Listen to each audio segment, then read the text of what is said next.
നിങ്ങളുടെ favourite shows ഇനി ഒരിക്കലും മിസ്സാവില്ല. ഇപ്പോൾ C5 കാണും നിങ്ങളുടെ ഫേവറേറ്റ് ഷോസ് തികച്ചും സൗജന്യമായി. എത്രയും പെട്ടെന്ന് കാർത്തികയെ അവിടുന്ന് മാറ്റണം. മാഡം, ചില നീക്കുപോക്കുകൾ മോർച്ചറിക്കാരന്റെ ഭാഗത്തു നിന്നും ഉണ്ടായിട്ടുണ്ട്. അയാളിൽ ഒരു കള്ളലക്ഷണം എനിക്ക് സ്പോട്ടിൽ തോന്നിയിരുന്നു. മരണം ഉറപ്പാക്കുന്നത് വരെ ഒടുക്കത്തെ ചടങ്ങായിരിക്കും. ഒരു ചെറു വിരല് പിഴച്ച 10 വിരലും അരിഞ്ഞു വീഴുന്ന അവസ്ഥ. അത് മനസ്സിൽ കണ്ടിട്ട് വേണം ഓരോ കടമ്പയും കടക്കാനായിട്ട്. എടി, ഇവിടെ പറയാവുന്ന പ്രയോഗം മറ്റൊന്നാ.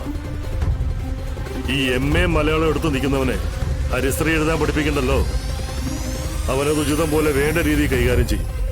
വിഷ്ണുവിന്റെ പേരിൽ നമ്മൾ നിർത്തിയത് സാമ്പിൾ വെടിക്കെട്ടാണെങ്കിൽ ശാലിനിക്ക് ഇവിടെ നിർത്താൻ പോകുന്നത് കൂട്ടയാ. കൂട്ട വെടിക്കെട്ട്. അതിലവള് തീരണം.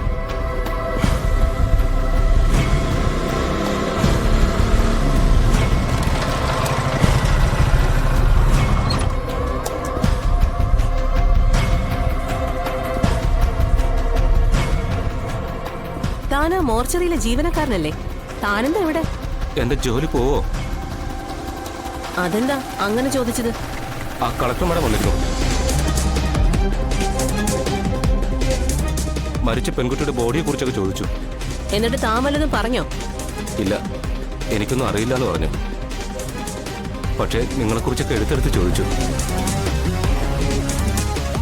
എവിടെ പോയി ഒളിച്ചാലും പുറകെ ഉണ്ടാവുമെന്നും പറഞ്ഞു. ഞാൻ പറഞ്ഞില്ലേ, അവളുടെ ആയുസിന്റെ അരി അവള് തന്നെ എടുത്ത് നമ്മളെ മുമ്പിലേക്ക് വെച്ച് തരിക. ഇനിയും അവളെ സഹിക്കണോ? മരണം ഉറപ്പാക്കാൻ വേണ്ടത് 2 മിനിറ്റാ. പക്ഷേ അത് ഉറപ്പാക്കിയില്ലെങ്കിൽ നഷ്ടപ്പെടുന്നത് നമ്മുടെ ലൈഫും. നീ വല്ല വിടുവായുധരെ വിളിച്ചു പറഞ്ഞോ? ആ, ഞാൻ അവിടെ ഇവിടെയും തൊടാതെ മറുപടി പറഞ്ഞു. അതെങ്ങനെയാന്ന് വെച്ചാ ഇലയ്ക്ക് മുള്ളിന് കേടില്ലാതെ.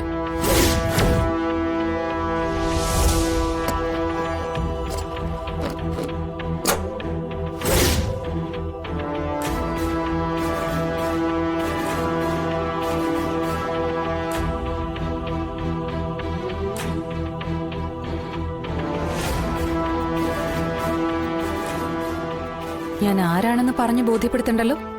അയ്യോ വേണ്ട മാഡം, എന്താ ആവശ്യമെന്ന് മാത്രം പറഞ്ഞാൽ മതി. ഞങ്ങള് വന്നത് ഒരു ആക്സിഡന്റിൽ മരണപ്പെട്ട പ്രിയ എന്ന പെൺകുട്ടിയെക്കുറിച്ച് അറിയാനാ. അത് പറഞ്ഞപ്പോഴേ നിങ്ങൾക്ക് കാര്യം മനസ്സിലായി കാണുമല്ലോ. ഒരു കളക്ടർ ഈ കേസുമായി ബന്ധപ്പെട്ട് വരണമെങ്കിൽ അതിന് എത്രത്തോളം പ്രാധാന്യം കാണുമെന്ന് നിങ്ങൾക്ക് ഊഹിക്കാലോ. അതുകൊണ്ട് എനിക്ക് സത്യസന്ധമായ ഒരു വിവരണം കിട്ടണം. എന്താ പ്രിയയുടെ ബോഡിക്ക് സംഭവിച്ചത്? അത് പിന്നെ ഞാൻ ഈ കാര്യത്തിൽ നിരപരാധിയാണ് മാഡം. എന്റെ കുഞ്ഞുങ്ങളാണ് സത്യം. എനിക്ക് ഈ കാര്യത്തിൽ ഒരു പങ്കുമില്ല. നിങ്ങൾ ഇപ്പോഴും കാര്യം എന്താണെന്ന് പറയുന്നില്ല. 1-2 പേര് ഇവിടെ വന്നിരുന്നു. ആക്സിഡന്റ് മരണപ്പെട്ട ഏതെങ്കിലും പെൺകുട്ടിയുടെ ബോഡി ഉണ്ടോന്ന് ചോദിച്ച്. ഇവിടെന്താ അങ്ങനെ ബോഡി കൊടുക്കുന്ന ഏർപ്പാടുണ്ടോ? അയ്യോ അങ്ങനൊന്നും ഇല്ല മാഡം. ഇതവര് ഈ പെൺകുട്ടിയുടെ ബോഡി ഇവിടെ ഉണ്ടെന്ന് അറിഞ്ഞു തന്നെ വന്നവരാണ്.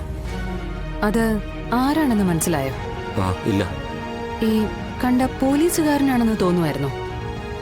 ഒരാൾക്ക് കുറച്ച് പൊക്കമുണ്ട്, പക്ഷെ പോലീസല്ല. ഈ കൂടെ ഉണ്ടായിരുന്നത് ഒരു ലേഡിയാണോ? ചോദിച്ചത് കേട്ടില്ലേ? കൂടെ ഉണ്ടായിരുന്നത് ലേഡിയാണോന്ന്. അത് പിന്നെ ആണോന്ന് ചോദിച്ചാ. ഒരു ജില്ലയിലെ പോലീസിനെ മുഴുവൻ ചൊൽപ്പടിക്ക് നിർത്താൻ കഴിയുന്ന ആളാ നിൽക്കുന്നത്. കള്ളം പറഞ്ഞാലേ തൂക്കിയെടുത്ത് അകത്തിടാൻ മേഡം ഒരു വാക്ക് പറഞ്ഞാ മതി. അയ്യോ അതെനിക്കറിയാം. എങ്കി പറ, കൂടെ വന്നത് ലേഡിയാണോ? അതെ. അവരെന്താ ആവശ്യപ്പെട്ടത്? അത് പ്രിയ എന്ന പെൺകുട്ടിയുടെ ബോഡി അവർക്ക് വേണമെന്നാ പറഞ്ഞത്. എന്നെ കൊല്ലുമെന്ന് ഭീഷണിപ്പെടുത്തി അവരത് കൊണ്ടുപോവുകയും ചെയ്തു. എന്നിട്ട് താനതെന്താ പോലീസിൽ കംപ്ലൈന്റ് ചെയ്യാത്തത്? മാഡം, ജീവനിൽ ആർക്കാ കൊതിയില്ലാത്തത്? എന്റെ കുടുംബത്തെ വരെ ഇല്ലാതാക്കുമെന്ന് പറയുന്നവർക്കെതിരെ ഞാൻ എങ്ങനെയാ എന്തെങ്കിലുമൊക്കെ പറയുന്നത്? ഇനി അവരെ കണ്ടാൽ താൻ തിരിച്ചറിയോ? അത്ര ഓർമ്മ കിട്ടുന്നില്ല. ശരി, എന്നാ ഇനി അവര് വരികയാണെങ്കിൽ അവരുടെ ഫോട്ടോ എടുത്ത് എനിക്ക് അയച്ചു തരണം. നിങ്ങൾക്കൊന്നും സംഭവിക്കാതെ ഞാൻ നോക്കിക്കോളാം. ജില്ലാ കളക്ടറാ പറയുന്നത്.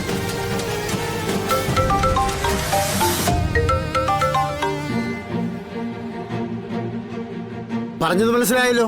ആ അവര് വരികയാണെങ്കിൽ ഫോട്ടോ എടുക്കണം, എന്നിട്ട് ഈ നമ്പറിലേക്ക് അയച്ചു തരണം. നോട്ട് ചെയ്തോ.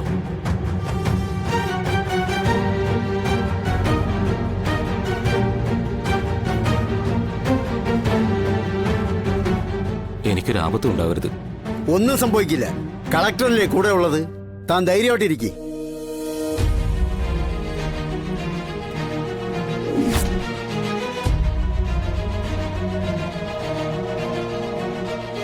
അവര് CBI ക്വസ്റ്റ്യൻ ചോദിക്കുന്നത് പോലെ മാറി മാറി ചോദിച്ചു. കുറെ ഞാൻ പിടിച്ചിരുന്നു. പക്ഷേ ഇനി ഒരിക്കൽ കൂടി വന്നാ എനിക്കിങ്ങനെ പിടിച്ചിരിക്കാൻ പറ്റുമെന്ന് തോന്നുന്നില്ല. ചിറ്റപ്പ, ഇവന്റെ ഈ പേടിയൊന്ന് മാറ്റിയെടുക്കാൻ എന്താ ഒരു വഴി? പോലീസിന്റെ പല വഴിയുണ്ട്, പക്ഷെ അതൊന്നും ഇവൻ താങ്ങത്തില്ല.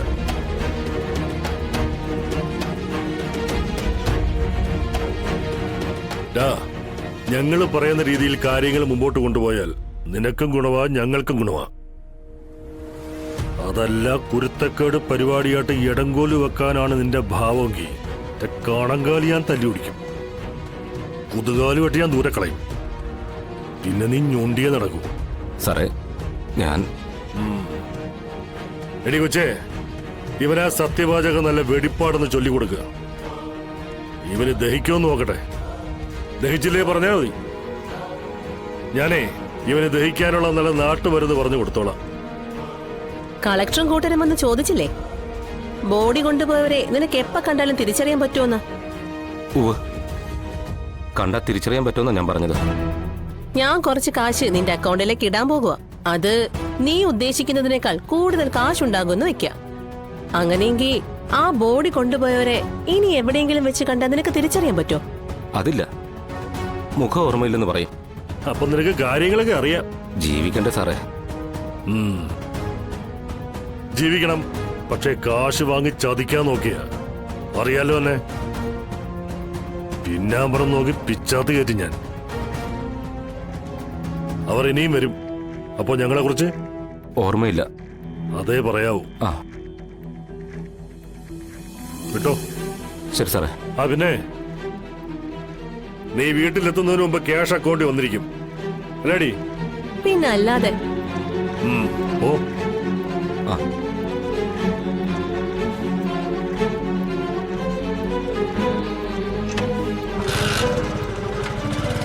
എത്രയും പെട്ടെന്ന് കാർത്തികയെ അവിടുന്ന് മാറ്റണം. മാഡം, ചില നീക്കുപോക്കുകൾ മോർച്ചറിക്കാരന്റെ ഭാഗത്തു നിന്നും ഉണ്ടായിട്ടുണ്ട്. അയാളിൽ ഒരു കള്ളലക്ഷണം എനിക്ക് സ്പോട്ടിൽ തോന്നിയിരുന്നു. അതുകൊണ്ട് തന്നെയാ സ്പൈ വർക്ക് വേണ്ടി വരുമെന്ന് ഞാൻ പറഞ്ഞത്. മാഡം പറഞ്ഞതുപോലെ തന്നെ അയാൾ പ്രവർത്തിച്ചു. നമ്മൾ അവിടുന്ന് ഇറങ്ങിക്കഴിഞ്ഞ് അയാൾ പോയത് മധുശ്രീയെ കാണാനാ.